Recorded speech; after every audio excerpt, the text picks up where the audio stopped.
Salut à tous les fans de football. Bienvenue sur Scène 11 pour tous. Aujourd'hui, nous allons revenir sur le deuxième match du Sénégal lors de la Coupe du Monde U17 en Indonésie, où ils ont affronté la Pologne après une victoire passionnante contre l'Argentine. Restez avec nous pour revivre les moments forts de ce match palpitant. Commençons par le Sénégal dirigé par Serigne Dia.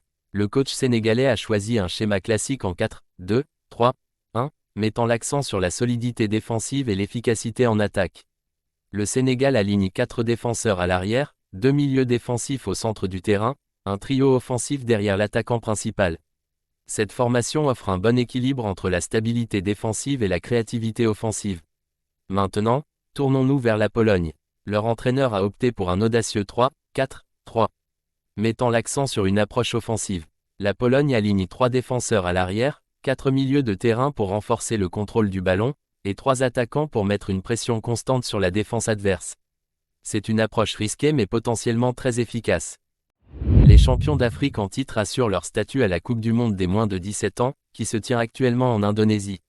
Victorieux face à l'Argentine 2-1 lors du premier match, les Sénégalais viennent à nouveau de réaliser un joli coup en s'imposant 4-1 face aux Polonais. Le premier but a été marqué par Idrissa Gueye, avant qu'un Polonais ne marque un CSC pour le deuxième but des Lionceaux. Idrissa Gueye va couronner ce succès en inscrivant les 3e et 4e buts, s'offrant donc le triplé face aux Polonais. Entre-temps, le Sénégal a encaissé un but de Régula. Avec cette victoire, le Sénégal est seul leader de son groupe, avant le match entre le Japon, 3 points, et l'Argentine, 0 points. Lors de la 3e journée, le Sénégal jouera face au Japon pour tenter d'assurer la première place du groupe. En plus de la tactique, les performances individuelles ont également joué un rôle clé dans ce match captivant. Amara Diouf a été l'un des points forts pour le Sénégal. Sa contribution collective et son intelligence dans le jeu ont été remarquables. Observons quelques-unes de ses actions clés. Amara Diouf a démontré une grande créativité, contribuant à la construction du jeu et fournissant des passes décisives. Sa présence sur le terrain a vraiment dynamisé l'attaque sénégalaise. Un autre joueur qui a brillé lors de ce match est Fallou Diouf.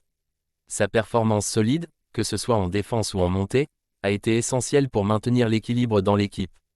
Fallou Diouf a montré une grande assurance dans ses duels défensifs et a même contribué à quelques-unes des attaques sénégalaises. Sa polyvalence sur le terrain a été un atout précieux pour l'équipe.